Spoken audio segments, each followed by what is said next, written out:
الحمدللہ رب العالمین، الصلاۃ والسلام علیک سید المرسلین، اما بعد، فاعوذ باللہ من الشیطان الرجیم، بسم اللہ الرحمن الرحیم۔ تاریخ ابن کثیر، والیوم 1، فصل خالق کون، مخلوق کون۔ اللہ تعالیٰ نے اپنی کتاب مقدس میں ارشاد فرمایا، اللہ خالق کل وہو علی کل شیء وکیل۔ اس لیے حقیقت میں وہی ہر چیز کا خالق ہے اور باقی تمام اشیاء اس کی مخلوق ہیں، اور وہی ان تمام اشیاء کا منتظم حقیقی ہے، اور اس کا عرش وہ چھت ہے جو زمین کی سطح سے تحت الثری تک اس مخلوقات جامد اور ناطق کے اوپر قائم اور دائم ہے، اور اس کی ہمیشہ رہنے والی ذات ان سب مخلوقات کی معبود ہے، اور یہ مخلوقات اسی کے جبر و قدرت کے تحت مختلف کاموں پر مامور ہیں، اور اسی کے تصرف و مشیت کے تحت اپنے اپنے کام کر رہی ہیں، اور وہی ذات پاک ہر وقت ہر لمحہ ان کے ساتھ ہے، اور اسے ان کے ہر کام کی خبر اور بصیرت حاصل ہے۔ وَهُوَ مَعَكُمْ أَيْنَمَا كُنْتُمْ وَاللَّهُ بِمَا تَعْمَلُونَ بَصِيرٌ۔ 6 روز میں تخلیق ارض و سما۔ تمام بڑے بڑے علماء اس بات پر متفق ہیں، اور اس میں بالکل شک نہیں کہ اللہ تعالیٰ نے یہ زمین و آسمان اور جو کچھ ان کے درمیان میں ہے 6 دنوں میں پیدا فرمایا ہے۔ البتہ اگر اس ضمن میں ان علماء کرام کے درمیان بظاہر کوئی اختلاف ہے تو صرف اتنا کہ آیا ان 6 دنوں سے وہی دن مراد ہیں جن کا ہم نے اس دنیا میں شمار کرتے ہیں، یا جو بتایا گیا ہے کہ وہ دن مراد ہیں جن میں سے ہر دن 1000 سال کے برابر ہے۔ نیز یہ کہ آیا زمینوں اور آسمانوں کے درمیان ان 6 دنوں سے پہلے بھی کوئی چیز تخلیق ہوئی تھی یا نہیں، اس موضوع پر ہم آگے چل کر مفصل گفتگو کریں گے، جیسا کہ ہم اپنی تفسیر میں اس آیت مبارکہ پر بحث کر چکے ہیں۔ بعض صلحاء فرماتے ہیں کہ زمینوں اور آسمانوں کی تخلیق سے پہلے ان کے درمیان کوئی چیز موجود نہیں تھی، اور بعض لوگ یہ کہتے ہیں کہ تخلیق سے پہلے ان کے درمیان کوئی چیز موجود تھی، جس کے ثبوت میں وہ لوگ قرآن کریم سے یہ دلیل پیش کر خود اللہ تعالیٰ کا ارشاد ہے، وَهُوَ الَّذِي خَلَقَ السَّمَاوَاتِ فِي 6 أَيَّامٍ الْأَرْضَ وَكَانَ عَرْشُهُ عَلَى الْمَاءِ، یعنی اس نے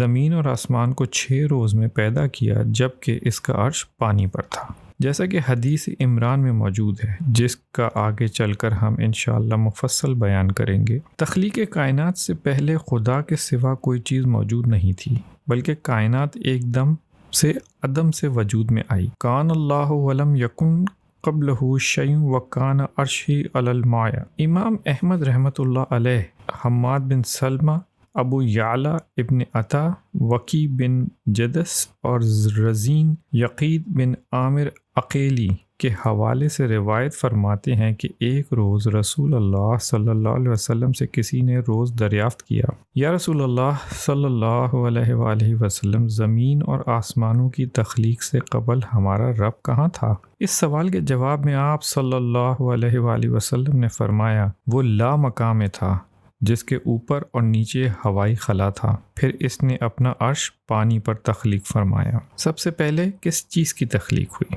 امام احمد نے یہی حدیث مبارکہ یزید بن ہارون اور حماد بن سلمہ کے حوالے سے بیان کی ہے، اور اس میں سوالن جواباً وہی الفاظ بیان کیے ہیں جن کا امام ترمذی رحمۃ اللہ علیہ نے استخراج کرتے ہوئے اسے روایت حسن کہا ہے۔ تاہم ترمذی رحمۃ اللہ نے یہ حدیث احمد بن منی، ابن ماجہ، ابی بکر بن ابی شیب اور محمد بن صباح کے الفاظ میں یزید بن ہارون کے حوالے سے بیان ہے، لیکن اس بارے میں علماء دین میں اختلاف پایا جاتا ہے کہ اللہ تعالیٰ نے سب سے پہلے کون سی چیز تخلیق فرمائی۔ کچھ علماء کے نزدیک تو اللہ تعالیٰ نے سب سے پہلے قلم پیدا کیا اور اس کے بعد باقی تمام اشیاء تخلیق فرمائیں۔ ابن جریر اور ابن جوزی نے بھی یہی بات اختیار کی ہے، جبکہ ابن جریر کہتے ہیں کہ قلم کے بعد اللہ تعالیٰ نے باریک بادل پیدا فرمایا۔ تاہم ان جملہ اصحاب نے اس حدیث مبارکہ پر اتفاق کیا ہے، جو امام احمد، ابو داؤد رحمۃ اللہ علیہ، ترمذی اور عبادہ بن صامت رضی اللہ عنہ سے مروی ہے۔ وہ حدیث مبارکہ یہ ہے کہ حضرت صلی اللہ علیہ وآلہ وسلم نے ارشاد فرمایا کہ سب سے پہلے اللہ تعالیٰ نے قلم پیدا فرمایا، اور قلم نے اس کے حکم سے وہ تمام موجودات کون و مکان جو روز اول سے تا قیامت وجود میں آنے والی تھیں لکھ دیں۔ اس حدیث مبارکہ کی روایت کے الفاظ امام احمد رحمۃ اللہ کے ہیں، تاہم اس حدیث کو حسن اور صحیح کے ساتھ غریب بھی لکھا ہے، لیکن حدیث نبوی کے ان الفاظ پر جمہور علماء دین کا اتفاق ہے۔ عرش کی تخلیق پہلے ہوئی۔ حافظ ابو العلا حمدانی وغیرہ نے نقل کیا ہے، ان العرش مخلوق قبل ذالک، سب سے پہلے یعنی قلم سے بھی پہلے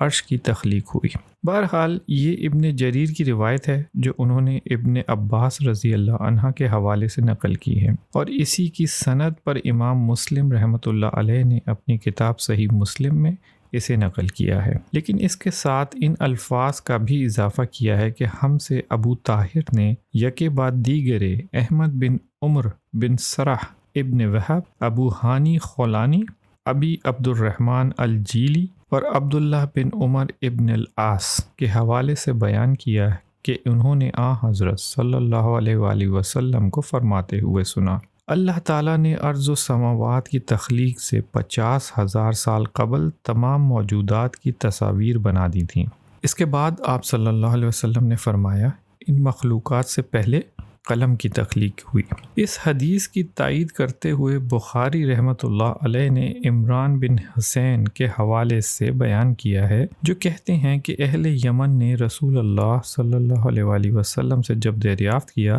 کہ موجودات عالم میں سب سے پہلے کس چیز کی تخلیق ہوئی، تو آپ صلی اللہ علیہ وسلم نے فرمایا کہ اللہ تعالیٰ کے وجود سے پہلے کوئی شے نہیں تھی۔ تاہم بعض روایت میں اس حدیث کے ساتھ یہ الفاظ بھی ملتے ہیں، وَكَانَ عَرْشِهُ عَلَى الْمَاءِ وَكُتُبَ فِي الذِّكْرِ كُلِّ شَيْءٍ وَخَلْقِ السَّمَاوَاتِ وَالْأَرْضِ، لیکن تخلیق عالم کے سلسلے میں اہل یمن نے حدیث کے وہ الفاظ بیان نہیں کیے جو ابن رزین کی روایت کردہ حدیث میں موجود ہیں، جنہیں ہم نے اوپر سطور میں منوعاً نقل کیا ہے۔ ایک اور روایت، البتہ ابن جریر اور متاخرین نے بیان کیا ہے کہ اللہ تعالیٰ نے عرش سے قبل پانی پیدا فرمایا تھا۔ صدی نے ابن مالک، ابی صالح ابن عباس اور مرہ ابن مسعود رضی اللہ عنہ کے حوالے نیز متعدد دوسرے اصحاب رسول صلی اللہ علیہ وسلم کی زبانی بیان کیا ہے کہ ان اللہ کان عرشہ علی الماء ولم یخلق الماء، یعنی اللہ تعالیٰ کا عرش پانی پر تھا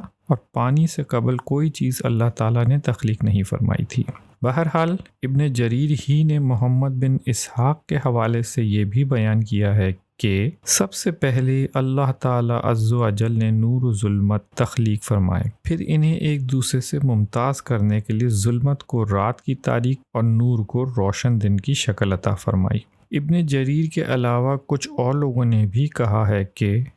ہمارے رب نے قلم کے بعد کرسی کے بعد عرش کی تخلیق فرمائی، جس کے بعد ہوا اور ظلمت پیدا کیے اور اس کے بعد پانی پیدا کیا اور اس پر اپنا عرش مقرر فرمایا۔ واللہ عالم بالصواب۔